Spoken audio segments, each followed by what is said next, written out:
Before I start, you're going to have to forgive the makeshift studio that I've tried to set up.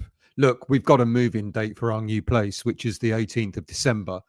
And soon after that move-in date, the studio will be back to normal or as best as possible. So please forgive the really amateurish background here. Now, I contemplated on doing a review and a reflection of the whole game between West Ham and Liverpool. But I guess only one moment's really dominated what was an average game between a poor Liverpool team and a toothless West Ham United team. And that, of course, was Lucas Paqueta's red card, a red card that was avoidable. I guess arguing with the referee cost West Ham a player at a crucial moment in the game. But his wider grievance about the FA and the psychological toll of a 2-year probe in spot fixing charges is a reality and needs to be addressed by the club and by the governing bodies of football. But was it a valid reason for Paqueta to lose his cool the way he did? I think not. Look, Lucas Paqueta knew the outcome of his outburst. And given that there was a god-awful referee in Darren England, who didn't flinch in showing bias towards Liverpool throughout the game, it was disappointing, that Paqueta pursued his argument with the referee. To be fair, I thought the first yellow card was actually a little bit harsh on Paqueta. He was complaining about a supposed foul that was committed by Fulkrug. And to be fair, the foul was quite harsh. It was hardly a foul.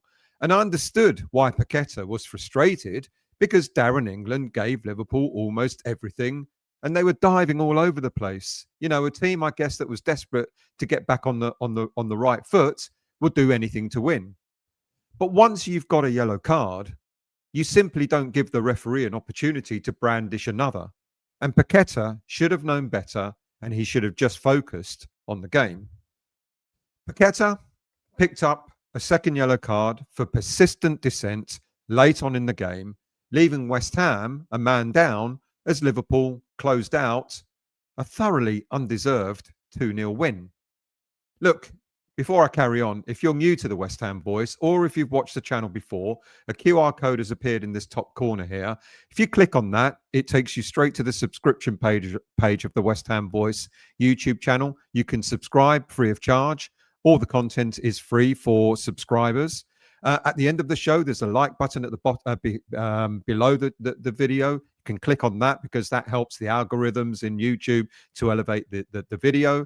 And you can hit the hype button below the video as well, which allows you to promote the video to other viewers.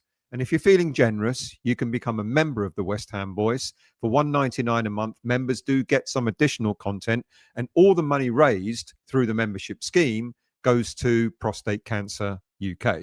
Now, I've got to do a quick shout out as well, and I'm going to be embarrassed because I'm probably going to get this wrong, so forgive me in advance. A young lad came up to me at halftime. I think he said his name is Ryan. He said he and his dad, Steve, are fans of the show. Or was it that I met Steve, who said he and his dad, Ryan, are both fans of the show? But forgive me, either way. If I don't write it down straight away, my memory's like a sieve.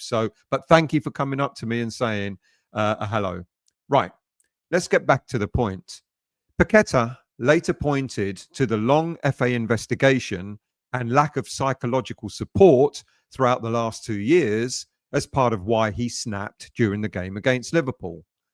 I guess it's a line that resonated with many fans and pundits alike. However, once the referee has made a decision, continuing to argue is a fast track to trouble.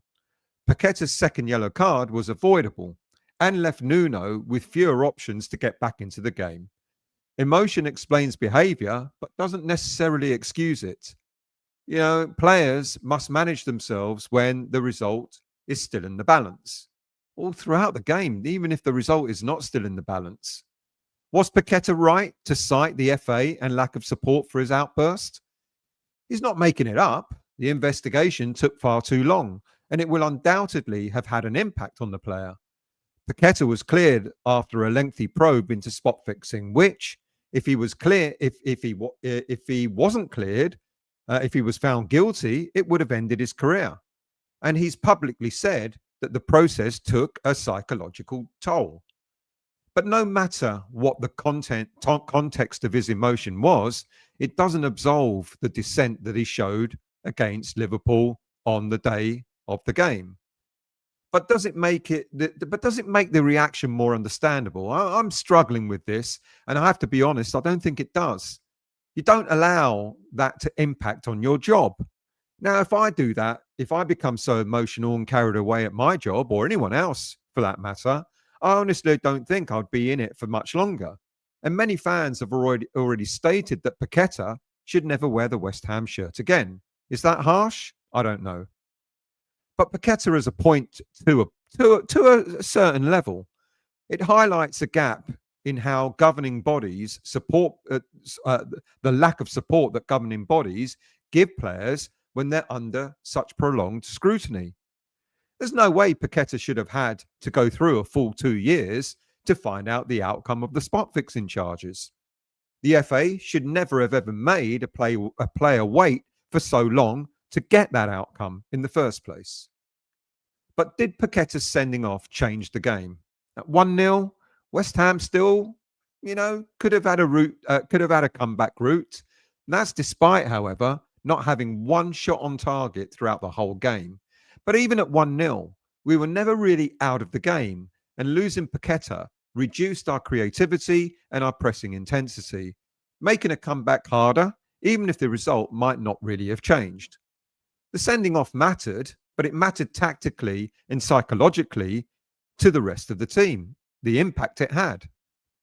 Paqueta did go on to apologise to his teammates and apologise to the fans, but this kind of behaviour won't be forgiven too quickly by the fan base itself. So one's got to ask now, what should Nuno do next with this maverick? He has glimpses of brilliance, but not enough brilliant times during his reign at West Ham. Yeah, the past that won us the Europa Conference League title, and maybe one or two others, but it's not been consistent brilliant performances by Paqueta.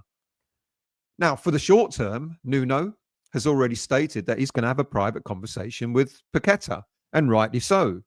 Nuno doesn't come across as the type of manager who will rant and rave at any player, let alone a player that he's called undroppable, a player that is irreplaceable to him. But at the same time, Nuno expects professionalism, and that every player selected is thinking about the team and what's best for the team at all times. Now, this is about team effort, and no individual is above that. That includes undroppable Lucas Paqueta.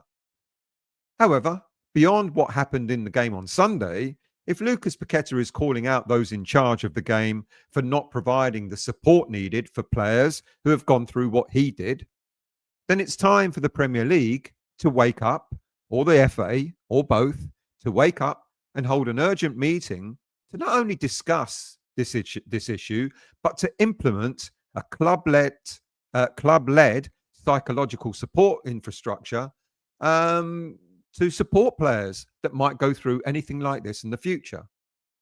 Now, I've heard some pundits suggesting that Paqueta's punishment should go further than just the one-match ban, that the 2 yellow cards brings. That would be stupid, it'd be wrong, and it would actually be totally inappropriate to extend Paqueta's ban beyond the one game. Publicly punishing Paqueta with a harsh, longer ban without acknowledging his reasons for why he lost it in the way that he did will risk alienating not only a key player, but probably quite a lot of players, and maybe pointing the finger at the Premier League itself. But letting it slide, the other side of this, letting it slide, risks potential repeat incidents. Maybe not from Paqueta himself, but from other players who will see what happens as a precedent that it's okay to behave in this way. So something's got to be done, but to extend his ban, no, I don't think that would be appropriate. As for Nuno, he's got to balance discipline with care to protect his squad's cohesion. So the private conversation he's going to have with Paqueta has got to be honest, frank, and clear as to what Nuno expects from Paqueta for the rest of this season. But there's another element to all this. Jarrod Bowen is the captain of the team on the pitch. Now, whilst there were other players trying to encourage Paqueta to stop going on at the ref, especially his Brazilian teammate, Liverpool goalie Alisson, where was Jarrod Bowen throughout all this? On the day when we lost a true West Ham captain, a hero, and a leader in Billy Bonds, Jarrod Bowen demonstrated that, unfortunately, he's not really captaincy material. And I hate saying that, and I don't want to have a go at Jarrod Bowen, but we needed something else from him.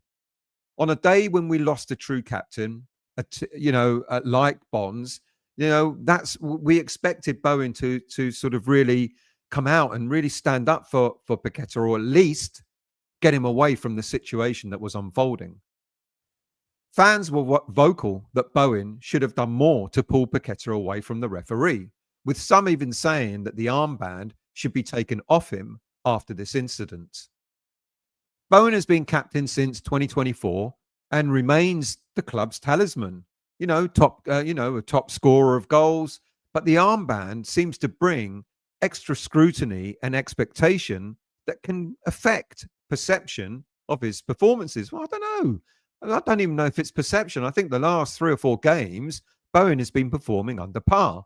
I know we expect a lot of him. I know we expect him to be a match winner, but it seems to be taking its toll, especially in a season when we're sort of struggling down the bottom of the league. Critics argue Bowen leads by example rather than forceful intervention, and that style doesn't always satisfy supporters who want a leader, a tough leader on the pitch. And that's what we've grown up with, isn't it? More noble Bonds. Sure, Bowen is growing into the role, but the captaincy may be adding that extra pressure that maybe he doesn't need, which looks as if it's affecting his game. Bowen has been considerably quiet of late. I've said this a few times now when it comes to his performances on the pitch. It might not be such a bad idea, really, if Bowen had the captaincy taken off his shoulders so that he can go back to just playing his game. I don't think he'd be worried or upset if the captaincy was taken off him. I think he might actually be relieved. But this lack of intervention is not trying to stop Paqueta's rant, unfortunately, shows that being captain is possibly not for Bowen. But despite the result of the day, this was unfortunately about another great leader and another great captain.